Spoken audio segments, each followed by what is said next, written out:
हजरत मौलाना इब्राहिम इस्माइल साहेब तथा हजरत मौलाना इस्माइल भवानीपुरी दावत बरकात आलिया তিনি এখন গুরুত্বপূর্ণ আলোচনা পেশ করবেন।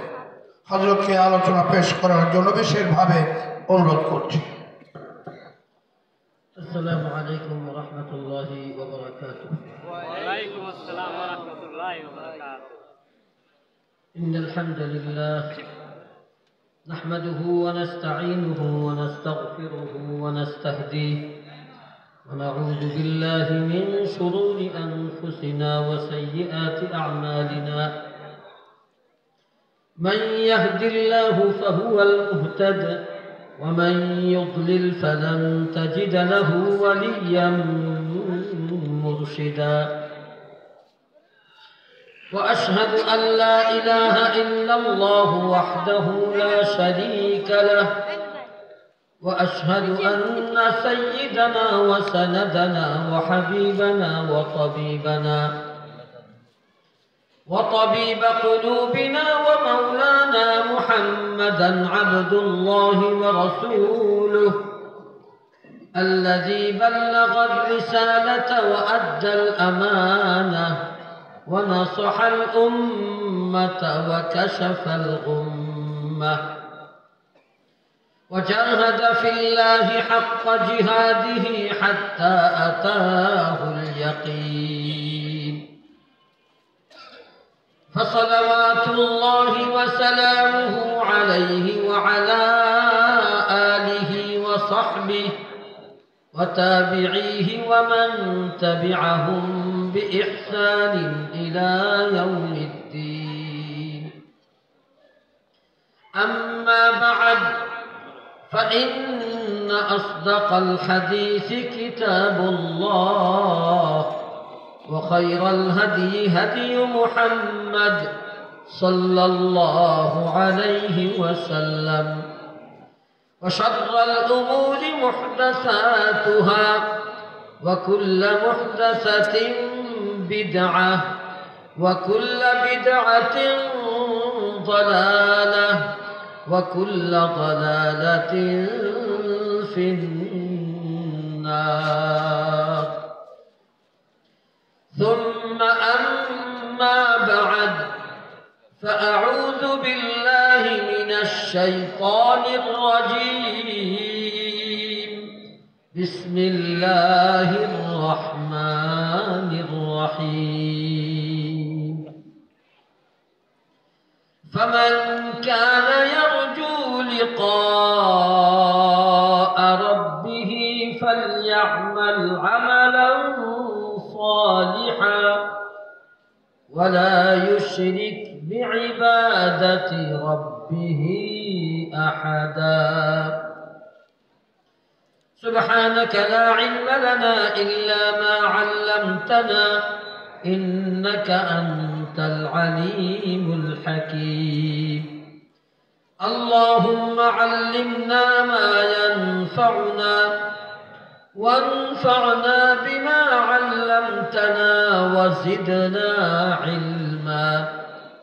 اللهم أرنا الحق حقا وارزقنا اتباعه وأرنا الباطل باطلا وارزقنا اجتنابه. اللهم اهدنا واهد بنا واجعلنا سببا لمن اهتدى. اللهم ارزقنا الإخلاص في كل قول وعمل. اللهم صل على محمد وعلى آل محمد كما صليت على إبراهيم وعلى آل إبراهيم إنك حميد مجيد. اللهم بارك على محمد وعلى آل محمد كما باركت على إبراهيم وعلى آل إبراهيم إنك إنك حميد مجيد. محترم صدر مجلس, معزز علماء کرام, মুরব্বিয়ান ইযাম, উপস্থিত ছোট বড় আমার দ্বীনী ভাইরা, আল্লাহ রাব্বুল আলামিনের দরবারে অসংখ্য অগণিত শুকরিয়া, যিনি আমাকে আপনাকে অত্যন্ত মেহেরবানি করে, দয়া করে, মায়া করে এই মুবারক মজলিস, মুবারক মাহফিল জান্নাতের বাগানে আসার তৌফিক দান করেছেন। কিছু দ্বীনী কোরআনী আলোচনা করা ও শোনার জন্য বসার তৌফিক দান করেছেন। আল্লাহ রাব্বুল আলামিনের এই অতি মূল্যবান নিয়ামত সমূহের শুকরিয়া আদায় করি। একবার মুহাব্বতের সাথে কালিমাত শুকর পড়ে নেই, বলি আলহামদুলিল্লাহ। আমার ভাইরা, অনেক লম্বা আলোচনা হবে না, আমি ইনশাল্লাহ 10:30টার মধ্যে আলোচনা শেষ করে দেব। দেখুন, আমি সব সময় আলোচনার শুরুতে বলে নেই যে আল্লাহ পাক আমাদেরকে এখানে আসার তৌফিক দিয়েছেন। আমরা অনেক কষ্ট করে এসেছি, অনেক প্রতিবন্ধকতা উপেক্ষা করে এখানে এসেছি। আমাদের আশাটা যেন সার্থক হয়, সফল হয়, সেজন্য আমাদেরকে মনে করায় দেওয়া শুধু যে আমাদের এই বসা, আলোচনা করা, শোনা, এটা যেন আমরা একমাত্র আল্লাহর জন্য করি, আমলের নিয়তে করি, অন্য কোন দুনিয়ার মাকসাদ যেন এর মধ্যে না আসে। আল্লাহকে খুশি করার জন্য, আল্লাহর সন্তুষ্টির জন্য আমলের নিয়তে আমরা আলোচনা করব, শুনব। যদি আমরা ইখলাসের সাথে আলোচনা করতে পারি, তাহলেই আমাদের এই আলোচনা করা ও শোনাটা সার্থক হবে। অন্যথায় আলোচনা করার দ্বারাও কিছু আল্লাহর কাছে পাওয়া যাবে না, আলোচনা শোনার দ্বারাও পাওয়া যাবে না। এসব কিছু নির্ভর করে বান্দার নিয়তের উপরে। আমার ভাইরা, ইখলাসের সঙ্গে আলোচনা করতে পারি। আমি আমার নিজেকে ওয়াজ করছি, আল্লাহ যেন ইখলাস দান করেন, দুনিয়ার কোনো মাকসাদ যেন আমার মধ্যে না আসে। সকলের জন্য দোয়া করি, আল্লাহ যেন আমাদেরকে আল্লাহকে হাজির নাজির জেনে, আল্লাহকে খুশি করার জন্য, আল্লাহর ভয় অন্তরে রেখে আমল করার নিয়তে কিছু কথা বলা ও শোনার তৌফিক দান করেন। আমার ভাইরা, আল্লাহ রাব্বুল আলামিন, আমি যে আয়াতের অংশ তেলাওয়াত করেছি, আল্লাহ রাব্বুল আলামিন এখানে বলতেছেন, ফামান কানা ইয়ারজু লিকা রাব্বি, যে ব্যক্তি আল্লাহর সঙ্গে সাক্ষাতের মাধ্যমে আল্লাহর মেহেরবানি চায়, আল্লাহর সঙ্গে সাক্ষাতের মাধ্যমে আল্লাহর মেহেরবানি চায়,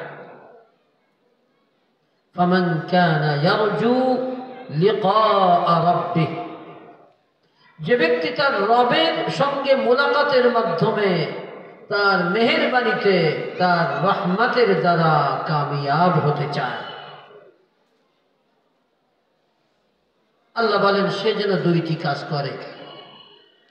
ফালইআমাল আমালান সালিহা, সে যেন নেক আমল করে। নেক মানে ভালো, আমল মানে কাজ, ভালো কাজ করে। ওয়ালা ইউশরিক বিইবাদাতি রাব্বিহি আহাদা, আর সে যেন আল্লাহর দাসত্ব আর গোলামির সঙ্গে অন্য কাউকে শরীক না বানায়। আল্লাহ তো আমাদের মালিক, আমরা আল্লাহর গোলাম। ইবাদত তো করাই লাগবে, যেহেতু সৃষ্টি করাই হয়েছে ইবাদতের জন্য, সেজন্য ইবাদত করে। আল্লাহ সেটা বলেন নাই, ইবাদত তো করতেই হবে, কারণ ইবাদত করা ছাড়া বিকল্প রাস্তাও আমাদের নাই। যারা আল্লাহকে আল্লাহ মানে, যারা আল্লাহকে তার মালিক মানে, তাদের ইবাদত করাই লাগবে, কারণ সৃষ্টির মাকসাদই হলো আল্লাহর দাসত্ব আর ইবাদত আর গোলাম। বাকি আল্লাহ বলেন ইবাদত যে করবে, ইবাদতের মধ্যে অন্য কাউকে যেন অংশীদার না বানাও, যেন খালিস হয় আমি আল্লাহর জন্য। এই দুইটি শর্ত যদি পাওয়া যায়, তাহলে আল্লাহ বলে বান্দা তুমি যদি নেক আমল করো, আর ইবাদতের মধ্যে যদি শরীক না করো, তাহলে আমি আল্লাহর রহমত আশা করতে পারো। আল্লাহর মেহেরবানিতে আল্লাহ আমাদেরকে আমলনামা ডান হাতে দেবেন, আল্লাহর মেহেরবানিতে আল্লাহ আমাদেরকে জান্নাতে ঢোকাবেন। এই ছিল আয়াতের অর্থ। আমার ভাইয়েরা, অনেকে হয়তো ভাবতে পারেন যে আমি প্রথম শব্দের তর্জমা করেছি ফামান কানা ইয়ারজু লিকা রাব্বি, যে ব্যক্তি আল্লাহর সাক্ষাৎ চায়, কিন্তু আমি তর্জমা করেছি যে ব্যক্তি আল্লাহর সাক্ষাতের মাধ্যমে আল্লাহর মেহেরবানি চায়, রহমত চায়। কেন এই তর্জমাটা করলাম একটু খেয়াল করতে হবে। দেখুন, আল্লাহ কিন্তু আরবিতে এই কথা বলেন নাই ফামান কানা ইউরিদু লিকা রাব্বি, কারণ ইউরিদু মানে চাওয়া। এই কথাও আল্লাহ বলেন নাই ফামান কানা ইয়াশাউ লিকা রাব্বি, যে ব্যক্তি আল্লাহর মুলাকাত চায়। বরং আল্লাহ বলেছেন ইয়ারজু। ইয়ারজু, রাজা শব্দটা এমন একটা শব্দ, এর মধ্যে মেহেরবানির অর্থ আছে।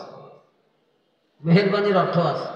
যারা আরবদের মুহাওয়ারা জানেন, তারা কিন্তু অধিকাংশ জায়গায় যখন কোনো কাজ কারো মেহেরবানি দয়া চায়, তখন কি বলে? আরজুক, প্লিজ, রাজাআন, মেহেরবানি পূর্বক। এই রাজা শব্দের মধ্যে মেহেরবানির অর্থ আছে। এখন প্রশ্ন হলো যে আমরা যদি নেক আমল করি আর আল্লাহর সঙ্গে শরীক না করি, তাহলে আমাদের আল্লাহর মেহেরবানির দরকার থাকে। দেখুন, এখানে বুঝার বিষয়। আল্লাহ নবী সাল্লাল্লাহু আলাইহি ওয়াসাল্লাম বলেন, লা ইয়াদখুলুল জান্নাতা আহাদুম মিনকুম বিআমালিহি, তোমাদের মধ্য থেকে কেউ তার আমলের দ্বারা জান্নাতে যেতে পারবে না।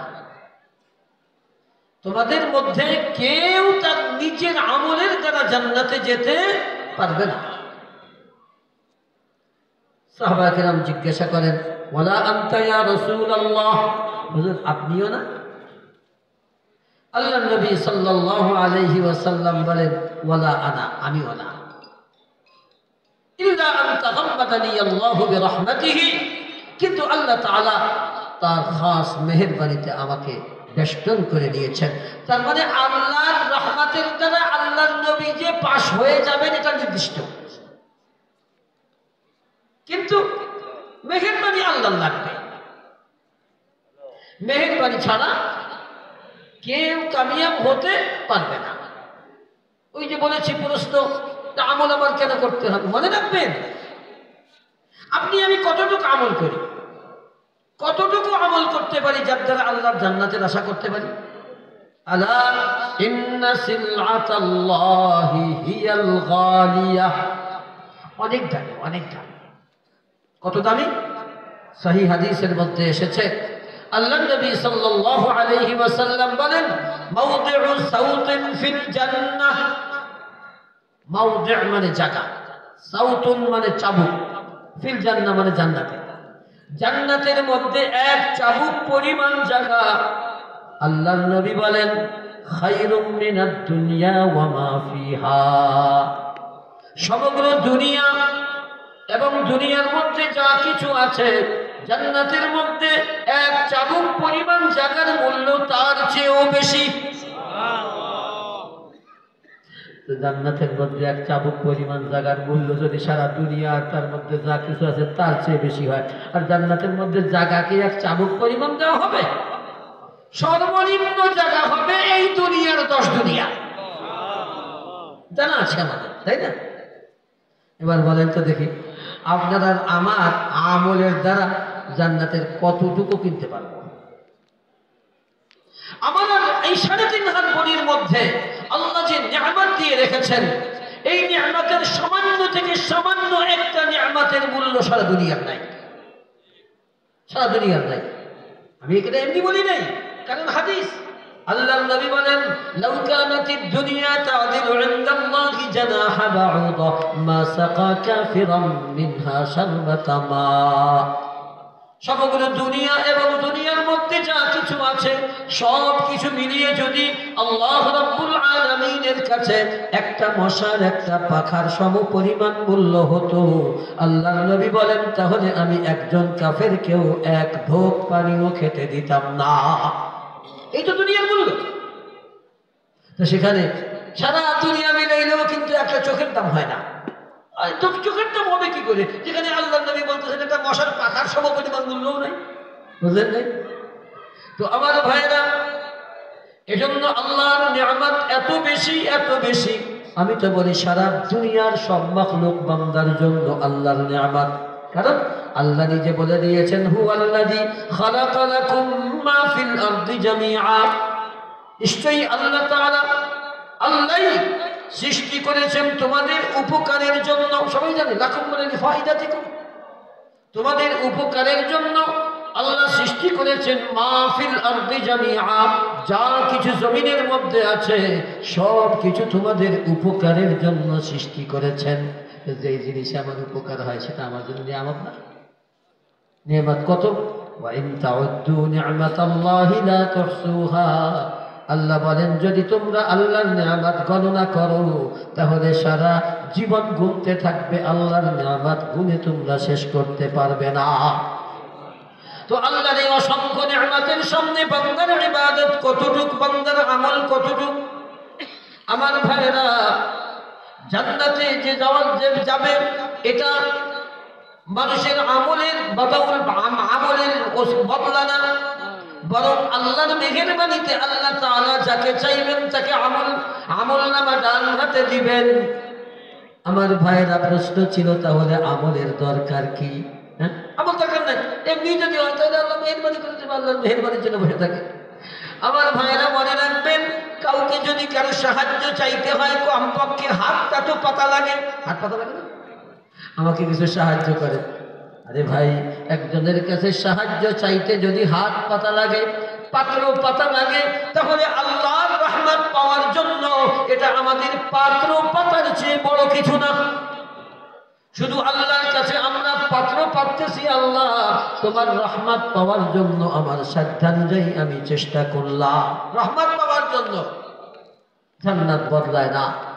এখন আমার যদি রহমতের দরকার নাই হয়, আমি যদি ভালো কাজ না করি, রহমত আমার দরকার না হয়, তো আল্লাহ তো এত টাকা পড়ে নাই যে আপনাকে আগায় এসে আল্লাহ রহমত করবে, বুঝলেন? তো আমার এই আমলটা শুধুমাত্র আল্লাহর রহমত পাওয়ার জন্য।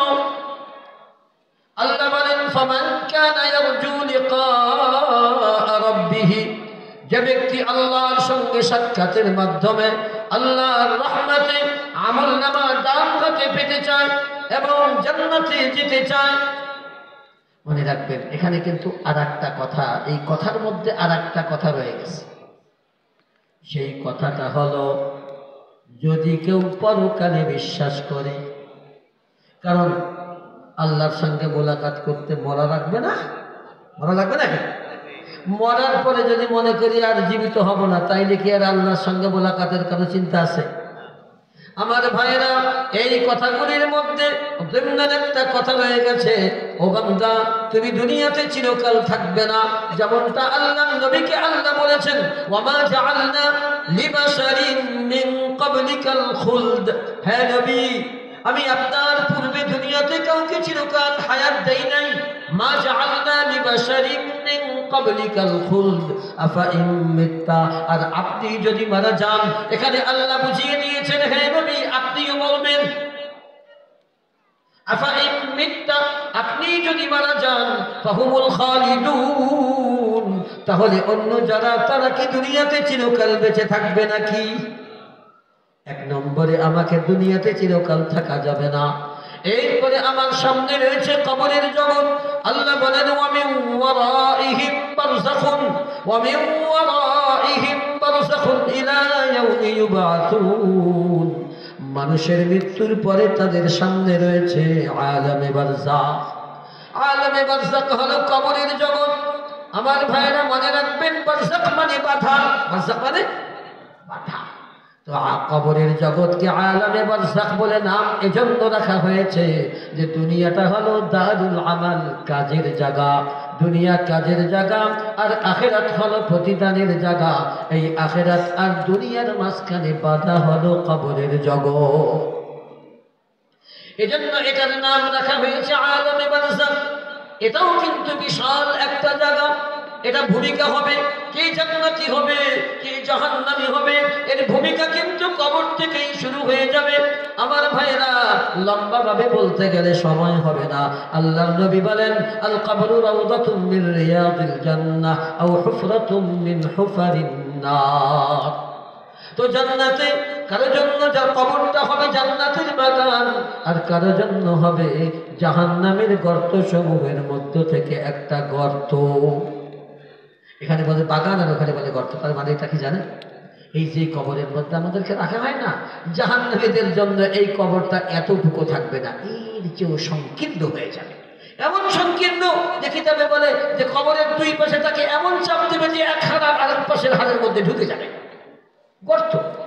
কিন্তু জান্নাতীদের ব্যাপারে বলা হবে এই কবর এমন ভাবে প্রশস্ত করে দেওয়া হবে, ওই ব্যক্তির দৃষ্টির শেষ সীমা পর্যন্ত কবরকে প্রশস্ত করে দেওয়া হবে। কবরের মধ্যে জান্নাতের বিছানা বিছায় দেওয়া হবে এবং কবরের মধ্যে ওই ব্যক্তিকে জান্নাতের পোশাক পরিধান করিয়ে দেওয়া হবে এবং কবর থেকে জান্নাতের সঙ্গে ডাইরেক্ট লাইন খুলে দেওয়া হবে।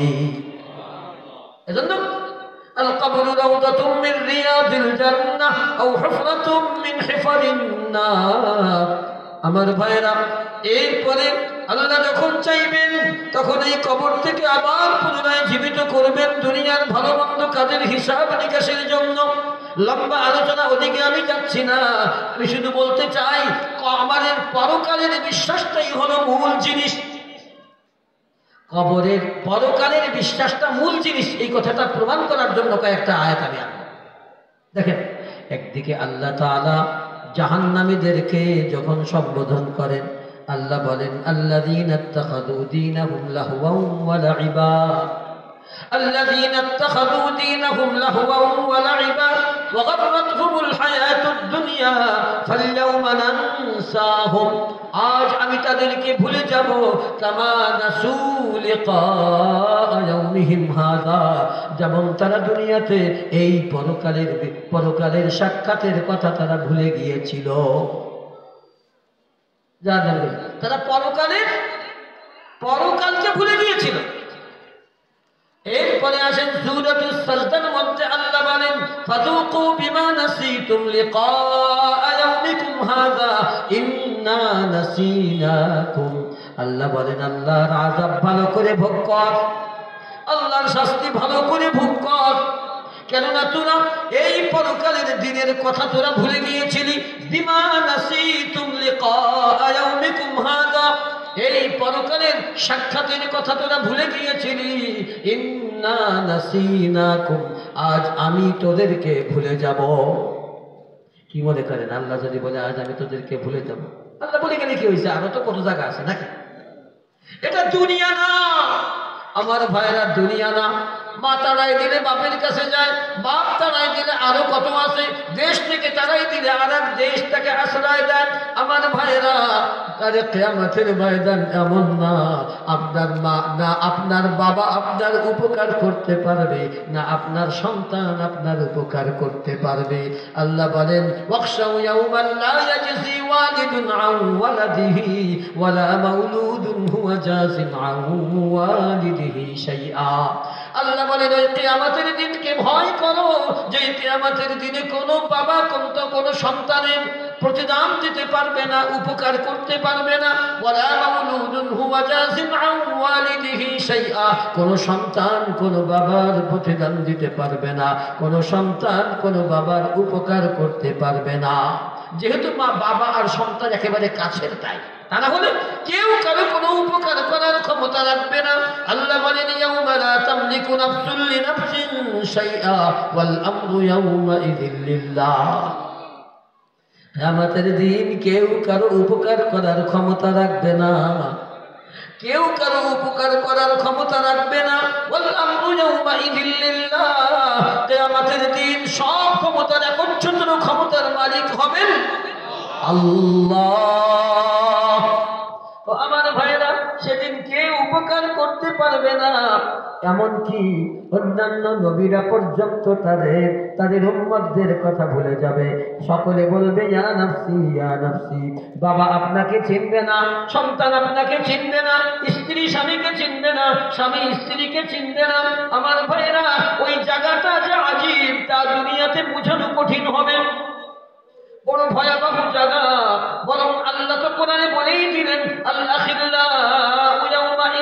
বা'দুহুম লিবা'দিন আদু।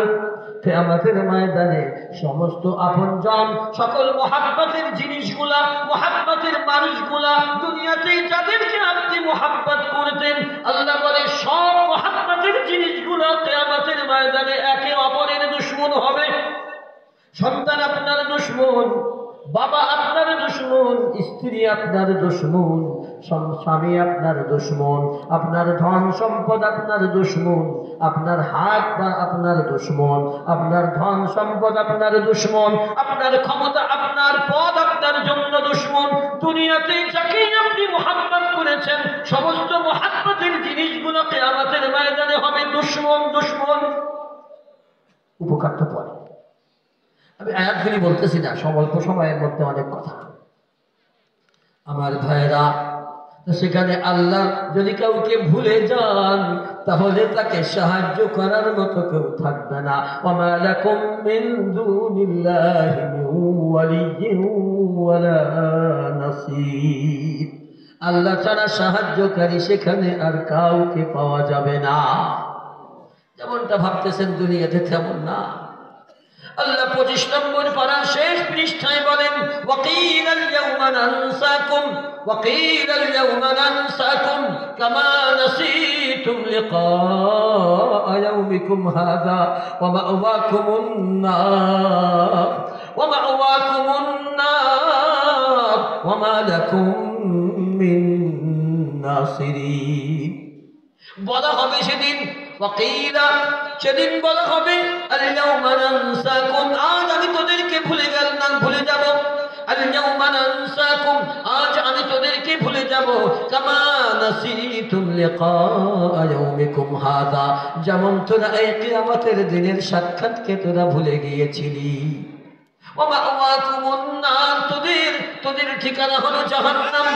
ওয়া মা'ওয়াকুমুন নার, তোদের ঠিকানা হলো জাহান্নাম। ওয়া মা লাকুম মিন নাসিরিন, তোদের জন্য কোনো সাহায্যকারী হবে না। আমার ভাইরা, এজন্য বলছি কিয়ামতের ময়দানে আল্লাহ যে শাস্তির কথা বলেন সেখানে কারণ বলতে গিয়ে বলেন তোরা কিয়ামতের দিনকে ভুলে গিয়েছিলি। এখানে একটা সূক্ষ্ম কথা শোনেন। আপনারা বলতে পারেন যে এই আয়াতগুলি কাদের জন্য? যারা কিয়ামত হবে কি হবে না অবিশ্বাস করেছিল তাদের জন্য?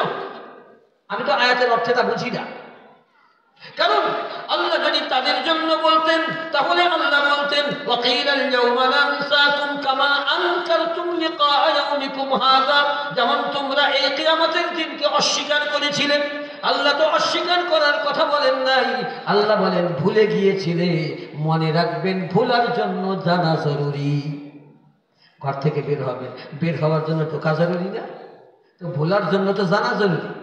তার মানে যারা পরকালকে বিশ্বাস করে, যারা পরকাল আছে জানে মানে, তাদের কথা আল্লাহ বলতেছেন তোমরা জানো পরকাল আছে, কিন্তু দুনিয়ার মুহাব্বতের কারণে ওয়াগাররাতকুমুল হায়াতুদ দুনিয়া, তোমাদেরকে দুনিয়াতে ধোঁকা দিয়ে রেখেছে, যার কারণে তোমরা জেনে শুনে তোমরা পরকালকে ভুলে গিয়েছো।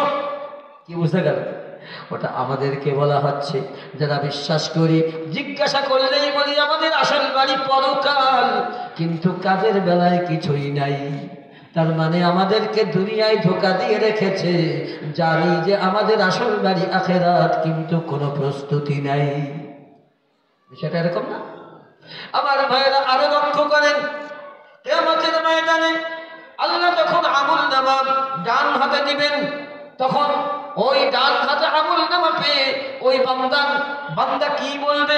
আল্লাহ বলে, ফাআম্মা মান উতিয়া কিতাবাহু বিয়ামিনিহি ফায়াকুলু হাউমুকরাউ কিতাবিয়া ইন্নী যানানতু আন্নী মুলাকিন হিসাবিয়া। আমার ভাইরা, আল্লাহ বলে যখন আমলনামা ডান হাতে দেওয়া হবে তখন সে খুশির যদি বলতে থাকবে, হাউমুকরাউ কিতাবিয়া, দেখো দেখো আমার আমলনামা ডান হাতে দেওয়া হয়েছে। জানো আমার আমলনামা কেন ডান হাতে দেওয়া হয়েছে? ইন্নী যানানতু আন্নী মুলাকিন হিসাবিয়া। যানানতু মানে হলো তায়াক্কানতু, আমি বিশ্বাস করতাম যে আমাদের হিসাব নিকাশের সম্মুখীন হওয়া লাগবে, এটা আমার বিশ্বাস ছিল। সেভাবেই কাজ করে, যার কারণে আমল নামা ডান হাতে পেয়েছি।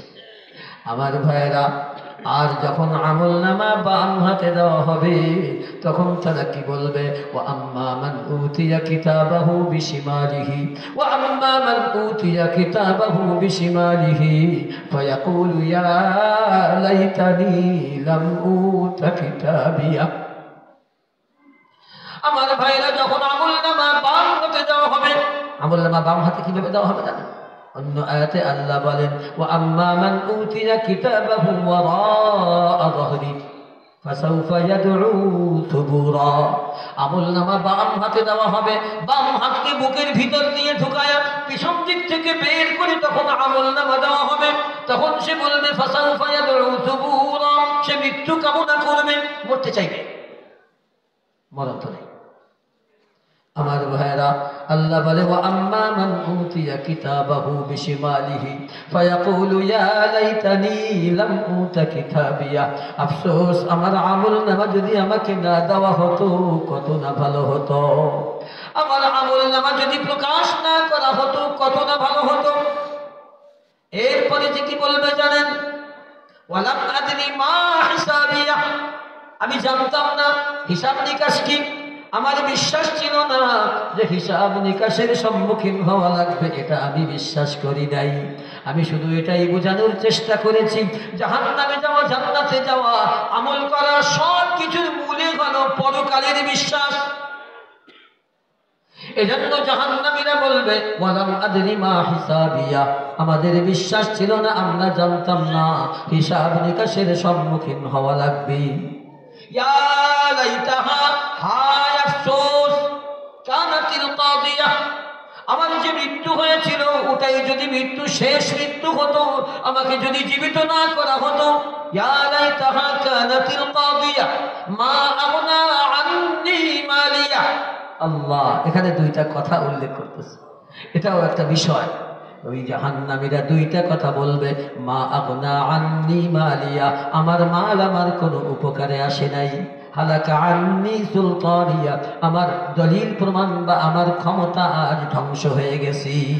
দুইটা কথা, মাল আমার কোনো উপকারে আসে নাই, ক্ষমতা দলিল প্রমাণ যাই বলেন ধ্বংস হয়ে গেছে। তার মানে আমার ভাইরা, তার মানে দুনিয়াতে মানুষ যে আল্লাহকে মানে নাই, আল্লাহর দাসত্ব করে নাই, আল্লাহর গোলামি করে নাই, তার মূল কারণ ছিল দুনিয়ার মোহাব্বত, ধন সম্পদের মোহাব্বত আর ক্ষমতার মোহাব্বত। ধন সম্পদের মোহাব্বত, ক্ষমতার মোহাব্বত সম্পর্কে বলতে গেলে অনেক লম্বা হবে। মনে রাখবেন, এই ধন সম্পদের মোহাব্বত আর ক্ষমতার মোহাব্বত এত এত গুরুত্বপূর্ণ যে আল্লাহ কোরআনের মধ্যে দুই ব্যক্তির আলোচনা করেছেন, ফিরআউন আর কারূন, তাই না? এই দুইজন দুই কিনারে, একজন ছিল ক্ষমতা আর একজন ছিল ধন সম্পদ।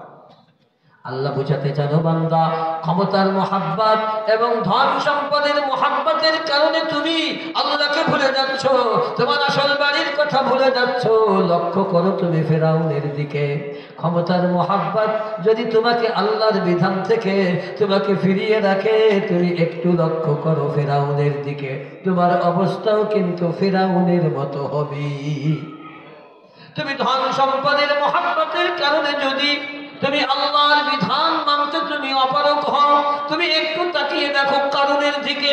কারূন কিন্তু তোমার আমার চেয়ে খুব খারাপ মানুষ ছিল না আগে, বরং কিতাবে লেখে ওই জামানায় হারুন এবং মূসা আলাইহিমাস সালাতু ওয়াস সালামের পরেই সবচেয়ে বড় আলেম ছিল তিনি। কিন্তু দুনিয়ার মোহাব্বত, ধন সম্পদের মোহাব্বত তাকে এমনভাবে করে দিয়েছিল যে তাকে আল্লাহ তাআলা আমাদের জন্য দৃষ্টান্ত হিসেবে পেশ করেছেন কোরআনের মধ্যে। তো আমার ভাইরা, এখানে ওই জাহান্নামে আমলনামা বাম হাতে পাওয়ার পরে দুইটা কথা বলবে, মা আগনা আন্নি মালিয়া হালাকা আন্নি সুলতানিয়া। আমার ভাইরা, এজন্য বলছি যে কিয়ামতের হালাত তো এই, সেখানে নিজের আমল দিয়ে কেউ জান্নাতে যেতে পারবে না, একমাত্র আল্লাহর রহমতেই তার আমল নামা ডান হাতে পাওয়া সম্ভব, পাশ করা সম্ভব। পাশ করতে হলে আল্লাহর রহমত লাগবে। এবার আল্লাহ বলেন, ও বান্দা, যারা পরকালকে বিশ্বাস করে এবং পরকালে আমার সামনে দাঁড়ানো লাগবে এই ভয় যার অন্তরে আছে, এবং আমার সামনে দাঁড়ানোর পর আমার রহমত কামনা করে, আমার রহমত কামনা করে যে আমার রহমতে সে ডান হাতে আমল নামা পেয়ে সে পাশ করবে, জান্নাতি হবে, এই আশা যার অন্তরে আছে। فمن كان يرجو لقاء ربه, সে যেন দুইটি কাজ করে, ফালইআমাল আমালান সালিহা, সে যেন নেক আমল করে। আমার ভাইরা, সময় আছে প্রায় 15-16 মিনিট, এর মধ্যে আমাদের দুইটা কথা পরিষ্কার করতে হবে। নেক আমল কাকে বলে? দেখেন, আমি সবসময় বলি ভালো কাজ এমন একটা কথা যে আমার আপনারই বলে যদি ছেড়ে দেওয়া হয় কোনটা ভালো কোনটা মন্দ। আমরা তো এমন এক জাতি, এমনি সারা দুনিয়াতে মানুষের অবস্থা এই, একটা বিষয় যদি বলা হয় যে এই ব্যাপারে একটা একমত হয়ে আসো, দেখবেন 5 জনের 5 মত। এই জন্য কোনটা ভালো কোনটা মন্দ সেটা আমার আপনার আমার আপনার বিবেচনায় শুধু ছাড়লে হবে না, এটা একটা সংজ্ঞা রয়েছে। সংজ্ঞা হলো কোনো কাজ ভালো হওয়ার জন্য, দুইটা শর্ত। 1 নম্বর শর্ত হলো আল্লাহর বিধান মতো হতে হবে, আল্লাহর জন্য হতে হবে। আর 2 নম্বর শর্ত হলো আল্লাহর নবীর তরিকায় হতে হবে। সংক্ষেপ কথা, আল্লাহর বিধান মতো হতে হবে, আল্লাহর জন্য হতে হবে। আল্লাহর বিধান মতো আল্লাহর জন্য হলেই এটা আল্লাহর মুহাব্বত হয়। আমার ভাইয়েরা, এটা বলছেন কুল ইন কুনতুম তুহিব্বুনাল্লাহ, যদি তোমরা আল্লাহকে ভালোবাসতে চাও, এখানে দুইটা কথার সমন্বয়। এক তো আল্লাহকে ভালোবাসতে চাওয়া মানেই হলো আল্লাহর বিধান মতো কাজ করা আল্লাহর সন্তুষ্টির জন্য। এই দুইটা একসঙ্গে যখন পাওয়া যাবে সেটাকেই বলা হবে আল্লাহর মুহাব্বত। আমার ভাইয়েরা, যে কোনো কাজ ভালো হওয়ার জন্য শর্ত হলো আল্লাহর বিধান মতো হতে হবে, আল্লাহর সন্তুষ্টির জন্য। 2 নম্বর হলো আল্লাহর নবীর তরিকা মতো হতে হবে।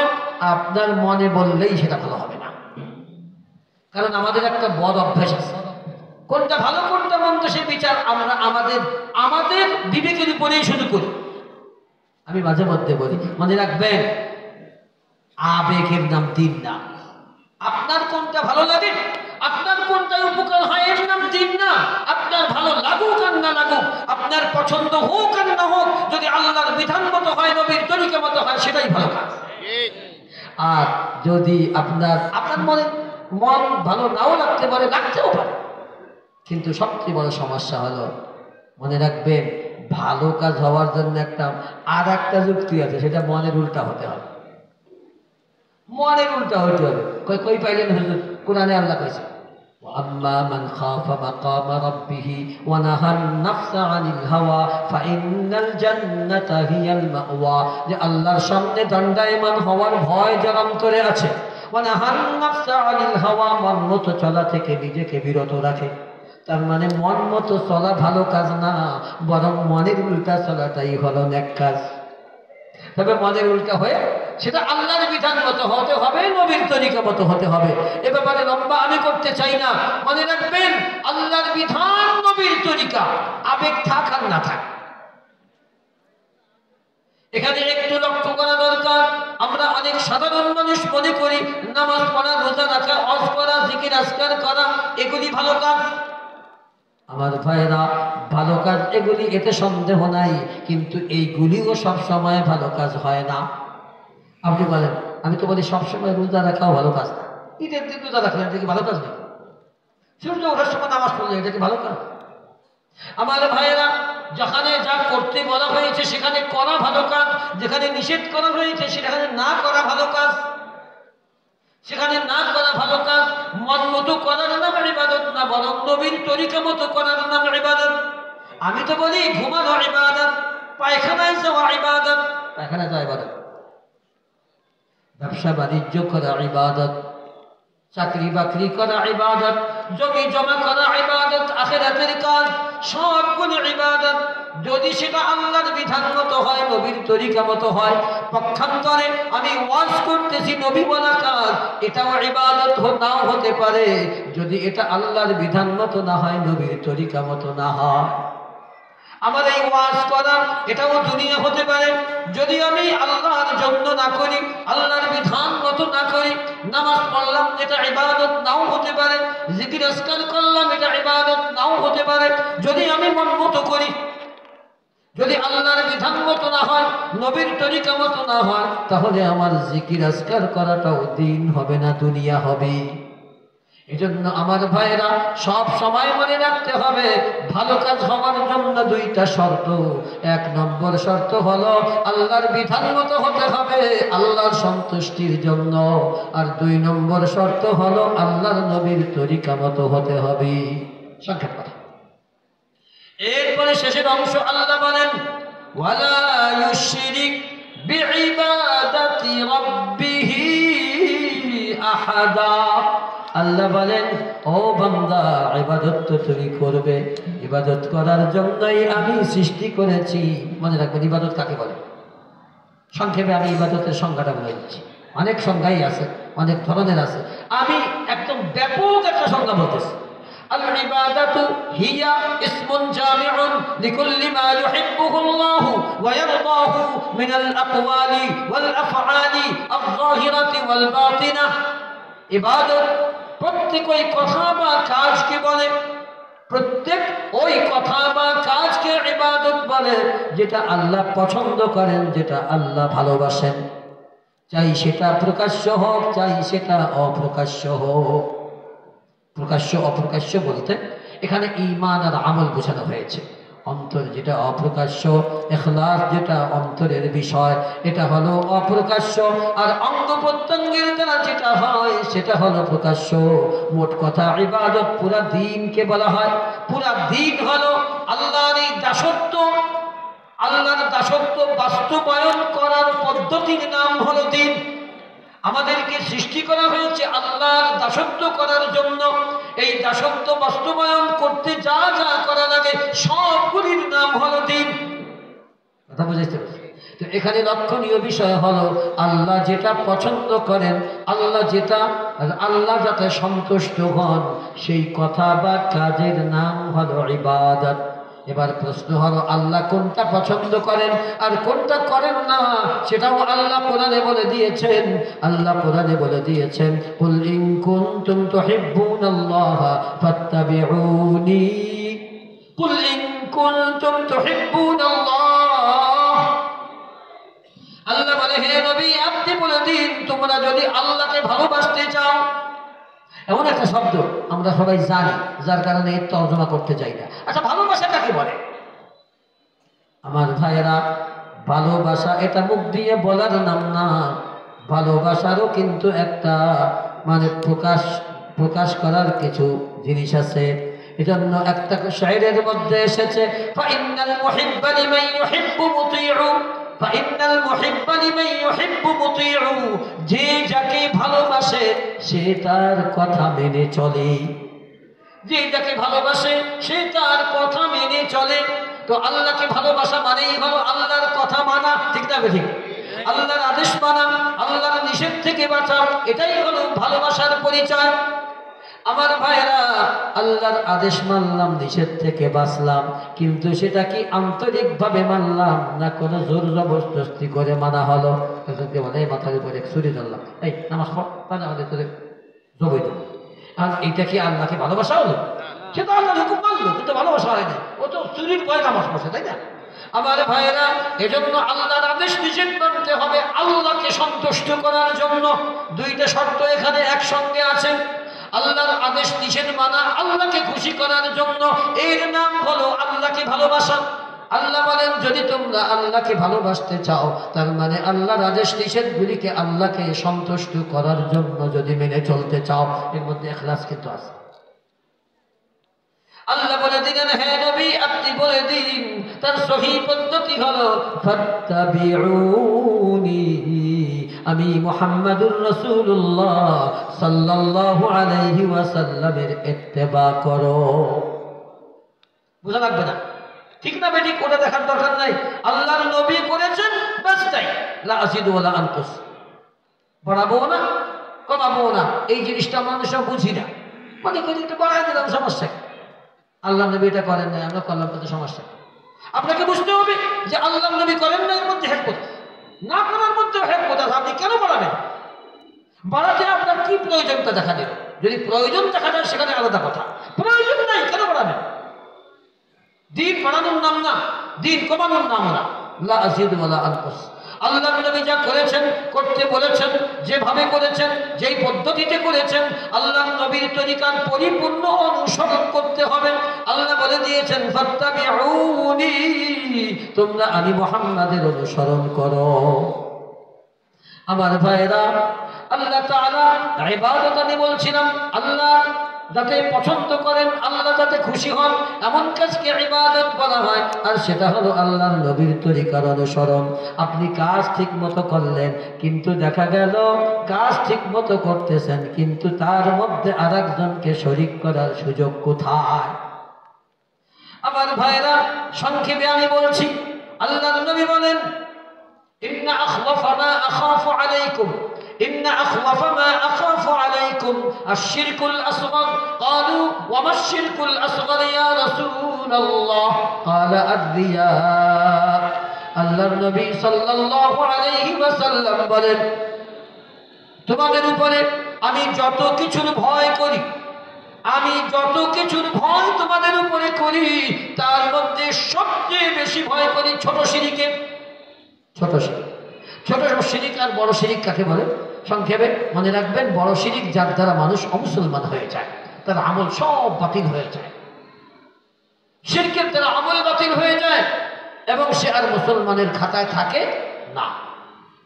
কিন্তু ছোট শিরিকের দ্বারা মানুষ অমুসলমান হয় না, কিন্তু যেই আমলের মধ্যে ওই ছোট শিরিকটা পাওয়া যায়, সেই আমল বাতিল বলে পরিগণিত হয়।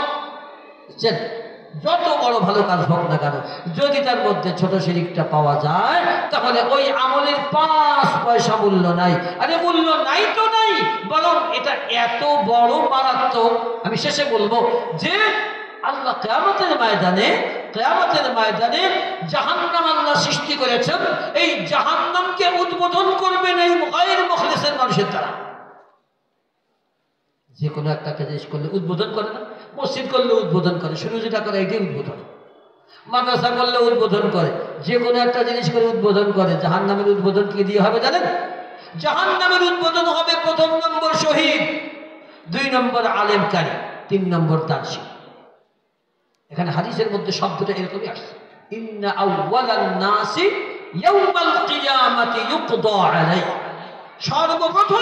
সর্বপ্রথম যাদেরকে জাহান্নামে ফেলা হবে, জাহান্নামে দেওয়া হবে, তারা প্রথম হলো শহীদ, তারপরে আলেমকারী, এরপরে দার্শনিক। আমার ভাইয়েরা, তো এটার মূল কারণ, আমি হাদিস বলতে গেলে সব অসম্ভব হয়ে যাবে।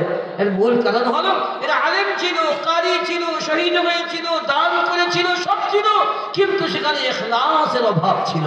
আল্লাহ শুধুমাত্র আল্লাহর সন্তুষ্টির জন্য তারা করে নাই। আমার ভাইরা, তো আল্লাহর নবী সাল্লাল্লাহু আলাইহি ওয়াসাল্লাম বলতেছেন, ইন্না আখওয়াফা মা আখাফু আলাইকুম আশ-শিরকুল আসগর, নিশ্চয়ই তোমাদের উপরে আমি যত কিছুর ভয় করি, তার মধ্যে সবচেয়ে বেশি ভয় করি ছোট শিরকের। সাহাবায়ে কেরাম জিজ্ঞাসা করলেন, হুজুর ছোট শিরক কাকে বলে? ক্বালু ওয়া আশ-শিরকুল আসগর ইয়া রাসূলুল্লাহ ক্বালা আর-রিয়া, লোক দেখানো ইবাদত। এটাকে সবচেয়ে বেশি ভয় কেন করেন? আরে যেই শিরকের দ্বারা মানুষ মুশরিক হয়ে যায়, ওটা তো দেখা যায়, ওটা সবাই করে না। কিন্তু রিয়া এমন একটা জিনিস, আমি ওয়াজ করতেছি, আমার মধ্যে রিয়া এসে যাচ্ছে, তাও আমি বুঝতেছি না। আপনারা তো বুঝার কথা, বুঝার দূরের কথা, যিনি করতেছেন তার মনে যে রিয়া আসছে, মানুষে আমাকে একটু বাহবা দিক, আমাকে একটু প্রশংসা করুক, আমাকে একটু প্রশংসা করুক, এই যে একটা জিনিস, এটা আসা, এটাই কিন্তু রিয়া। এই রিয়াকে বলা হয়েছে ছোট শিরক। আমরা আরব দেশে যখন পড়াশোনা করেছি, তখন আমাদের এক উস্তাদ ছিলেন, উনি বলেন যে দেখো, শিরক যত ছোট হোক না কেন, অন্যান্য গুনাহ কবিরার চেয়ে বড় গুনাহ। কারণ আল্লাহ তাআলা শিরক সম্পর্কে বলে দিয়েছেন, ইন্নাশ শিরকা লাযুলমুন আযীম, শিরক হলো সবচেয়ে বড় গুনাহ। আমার ভাইরা, আমি বলছিলাম যে আল্লাহ তাআলা এখানে বলতেছেন যে আমার ইবাদতের সঙ্গে অন্য কাউকে অংশীদার না বানায়। অর্থাৎ যেই কাজগুলি আমি করব সেটা ইখলাসের সাথে করব, আল্লাহর জন্য করব, অন্য কেউ যেন এর মধ্যে ঢুকতে না পারে। দেখেন না, বাচ্চাদেরকে যে হাদিসটা মুখস্থ করানো হয় এমনি এমনি না। আখলিস দীনাকা, আখলিস দীনাকা ইয়াকফিকাল কালিলু মিনাল আমাল। তুমি তোমার দ্বীনকে খালিস করো, আল্লাহর সন্তুষ্টির জন্য তোমার কাজগুলি করো, তাহলে অল্প আমলই তোমার নাজাতের জন্য যথেষ্ট হবে। এমনি বলা হয় না। কারণ মনে রাখবেন, কোন আমলের মধ্যে, কোন ঈমানের মধ্যে যখন শিরিক থাকে, যখন রিয়া থাকে, তখন একটা ছিদ্রের মতো। আমি মাঝে মধ্যে বলি যে চূড়া লিক, বুঝছেন? এই গাড়ি চালায় না দাদা, এদের এই চাকার মধ্যে মাঝে মধ্যে হাওয়া থাকে না, কিন্তু লিক পাওয়া যায় না। এটাকে বলে চূড়া লিক। এমন চূড়া লিক যে লিক পাওয়া যায় না, বাতাস থাকে না। তো আমাদের ঈমানের মধ্যে এই রিয়া, ছোট শিরিকটা হলো চূড়া লিক। কোন জায়গা দিয়ে যে আমলের পানি বের হয়ে যায় কিছু টের পাওয়া যায় না। আমার ভাইরা, জীবনের প্রত্যেকটা কাজ আমি আল্লাহর বিধান মতো, আল্লাহর সন্তুষ্টির জন্য নবীর তরিকা অনুযায়ী করার চেষ্টা করব। তাহলে আল্লাহ রাব্বুল আলামিনের রহমতের আশা করা যায়। আল্লাহর রহমতের দ্বারা হয়তো কিয়ামতের ময়দানে জান্নাতে, আমরা জান্নাতে যাওয়ার আশা করতে পারি। আল্লাহ আমাদেরকে যে কথাগুলি আলোচনা করা হলো, কথাগুলির উপরে আমল করার তৌফিক আল্লাহ দান করেন। ওয়া আখিরু দাওয়ানা আনিল হামদুলিল্লাহি রাব্বিল আলামিন।